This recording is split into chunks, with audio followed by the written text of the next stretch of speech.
Hello, I'm Mark Bashore, and welcome back to Relaunch Greater Lansing's Trusted Voices interview series, where we are talking with leaders in healthcare, business, education, and government about the importance of getting the COVID vaccine.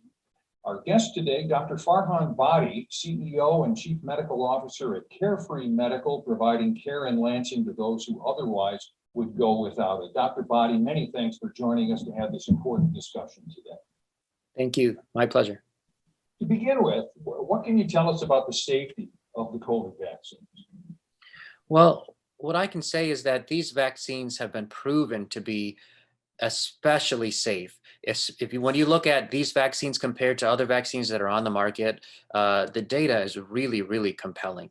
I know that the public may have some concerns, which we're going to get into, but just the raw numbers, the 40,000 participants that were in the Pfizer and the Moderna studies, that data showed that the vaccine was very safe, that nobody that got the vaccine contracted the disease and then needed hospitalization and death.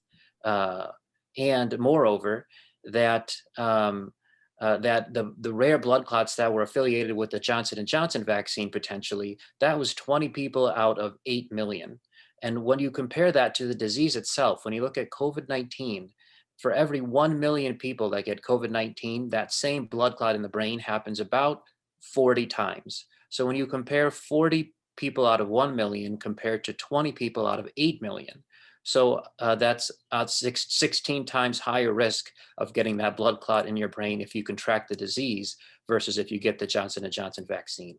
And all three of the vaccines that we have here in the United States have essentially a 100% reduction in hospitalizations and deaths from COVID-19. Talk to me about what kind of concerns you're hearing most about from your patients, and why do you feel vaccines are particularly important for the people you are serving? So I'll answer the second part first. So vaccines are so important because we need to reach a certain level of community immunity, or what we call herd immunity, because the virus can't mutate if it can't replicate. What does that mean? That means that if we stop the replication of the virus, or in other words, the person-to-person spread of the virus, then the virus will have less opportunities to create new mutations as it spreads from person to person.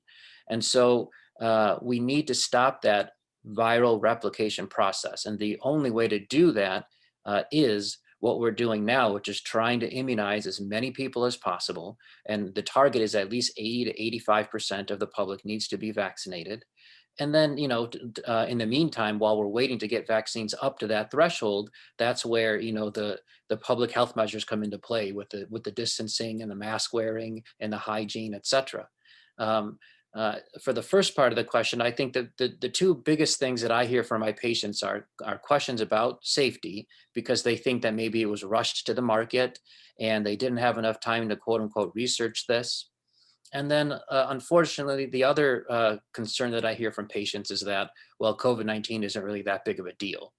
Because depending on the echo chamber that they live in on social media or on TV, they may be inclined to believe that this isn't any worse than the flu, or it's being overblown by doctors and health experts, et cetera. So the first group of people who have safety concerns, I can usually win them over, because I'll talk about how mRNA technology for vaccines has actually been around for 2 decades, and it was the same technology that was being used to try to manufacture vaccines against MERS, for example, or other outbreaks that happened in the last decade. But the difference is that those outbreaks kind of fell by the wayside, and so the vaccine production was no longer necessary.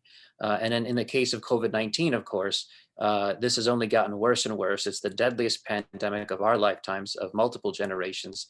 And under President Trump, we had Operation Warp Speed, which allowed the government an unprecedented number, hundreds of millions of dollars of investment to try to get this same technology into vaccines quickly. And so that's really the difference. Is never before in human history have we had this amount of investment to develop a vaccine using technology that we already had. And so when I talk about that, and then when I talk about what the vaccine actually does inside the body, I can usually win people over when it comes to safety concerns. But I can't always win people over when we're, dealing with a different set of facts vis-a-vis, the actual severity of the disease. Clinical trials have shown different efficacy rates for different vaccines. Also, some vaccines require two doses, others just one. How should patients evaluate this information? So this is where I think the public health experts and the media didn't do as good of a job of explaining as they could have. So, when Pfizer's vaccine came to market, we heard that it was 95% effective. And so what that would mean to an ordinary person is that it's 5% ineffective, which would mean that 5% of people in those clinical trials that got the vaccine still got sick. And that's actually not true at all. So what the 95% number means is that the vaccinated group of individuals were 95 times less likely to get COVID compared to the unvaccinated group of individuals. So actually, if you look at those trials, it was actually 0.04% of all participants in the trials who got the vaccine who actually got sick, and none of them died. And so the numbers are much more compelling than the NIH and the CDC and the FDA conveyed to the public when these vaccines came to market. And so in Moderna, same thing. That was 94% effective, or in other words, 94 times less likely to get COVID after getting that vaccine compared to somebody who doesn't. Johnson & Johnson is in the high 60%, 67%, 68%, somewhere in that ballpark. But all three of those vaccines are 100% effective in preventing hospitalizations and death. And that's the metric that we use, because to me, it doesn't matter. I got the vaccine, my first dose in December, my second dose in January. And for me, if I'm exposed to COVID, it doesn't matter if I get the cold or if I get a runny nose. I know that I'm not going to get sick enough where I'm going to have trouble breathing and I'm going to need to go to the hospital and potentially die.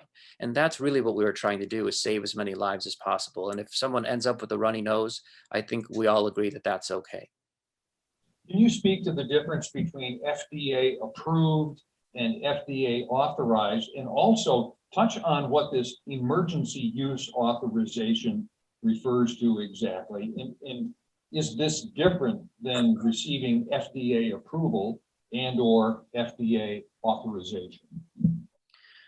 So the Emergency Use Authorization Act was passed by Congress in the wake of 9/11 to get life-saving potential treatments to the market as fast as possible in the case of a natural disaster or public health emergency. And so this legislation allows the bureaucracy to move a lot faster. I'm sure a lot of people watching this video are familiar with bureaucratic red tape. What the EUA does not do is cut corners with respect to safety. But what it does do is it allows the bureaucracy to move at a much faster rate. Again, Operation Warp Speed, where the government was able to take hundreds of millions of dollars of investment and get this vaccine to market much, much more quickly than would have happened under the traditional FDA approval process. But what I want to stress is that what they did not do is cut corners on the clinical trials. So they still had phase 1, phase 2, and phase 3 trials where they tested the vaccine on individuals, the same number or actually larger numbers than you would ordinarily see in any clinical trial for any medication or vaccine. And then based on the safety of the data that came out of those trials, then the vaccine was approved to come to market. The difference is really just how fast you can get the bureaucracy to move. And in the case of the EUA, when you're trying to mitigate a public health disaster, yes, the FDA generally has a lower bar for considering something to be most likely to help as opposed to definitely going to help. But the clinical trial data that we have from Pfizer and Moderna and Johnson & Johnson is so compelling that we know that these vaccines are certain to help. So they were able to definitely exceed the bar and the threshold to get approval. Will the vaccine, or even could the vaccine, actually give someone COVID-19? Absolutely not. So I answer this question multiple times a day, every day in my clinic. So let's talk about what the vaccines do briefly. So on the surface of COVID-19, on the surface of the virus itself, there's a protein. And so what the vaccine does is it exposes your body to that protein. It makes your body make copies of that protein, essentially exposing you to the protein that's on the surface of the virus. That's all it is a protein. And so what happens is then when your body is exposed to this protein for the first time, your immune system creates memory cells or antibodies so that now it will recognize that protein in the future. And then in the future, if you're exposed to the real COVID-19, your immune system will recognize the protein that's on the surface of that virus and then attack the virus because it recognizes that surface protein. And so because all the vaccines are doing is giving you a protein, it is literally scientifically impossible to get the actual COVID-19 disease from the vaccines. What you get in the aftermath of any vaccine, whether it's the COVID vaccine, whether it's the flu, whether it's tetanus or anything else, anytime you get a vaccine, the job of that vaccine is to activate your immune system to start creating those antibodies or those memory cells. And the process of activating a person's immune system causes low-grade temperature, fatigue, chills, headache for about 24 to 48 hours. And then that subsides. And that's how you know that your immune system was actually activated. And so a lot of people will sometimes confuse the normal immune response after a vaccine with a quote unquote side effect. But those aren't actually side effects. That's just what naturally happens anytime you get any vaccine and anytime you stimulate the immune system and create an immune response. Will the vaccine alter your DNA? No, the vaccine cannot alter anyone's DNA. These are RNA vaccines. RNA is a very unstable thing, and it does what it needs to do in the body, and then it gets broken down instantaneously, like very, very quickly. And because RNA is so unstable, it cannot even make it to the nucleus of a cell where the DNA resides. So there's zero chance that this could alter a person's DNA. How does the vaccine impact COVID variants that have been reported? Also, there have been reports that booster shots might eventually be needed. Could you address that, please? Sure. So thus far, by the grace of God, all of the variants of this virus that we are aware of contain the same surface protein. And so thus far, regardless of what strain of COVID you're exposed to, if you get the vaccine, your immune system should still recognize that surface protein and attack the virus. And so it is certainly scientifically possible that the virus could evolve and mutate to the point where even the surface protein starts to change, which would render the vaccines obviously less useful. But that's even more underscoring the point that we've got to make this virus stop replicating. We've got to stop the person-to-person spread so that we can reduce the opportunity that the virus has to make new mutations that could alter that surface protein. But thus far, every variant that we're aware of still has that same surface protein. And so we do find that people who've been vaccinated have a very high degree of protection against all of these strains that are coming out. Well, this has been an extremely informative conversation. We have been joined today by Dr. Farhan Bhatti, CEO and Chief Medical Officer at Carefree Medical in Lansing. Thank you, sir. We appreciate it. Thanks so much for having me.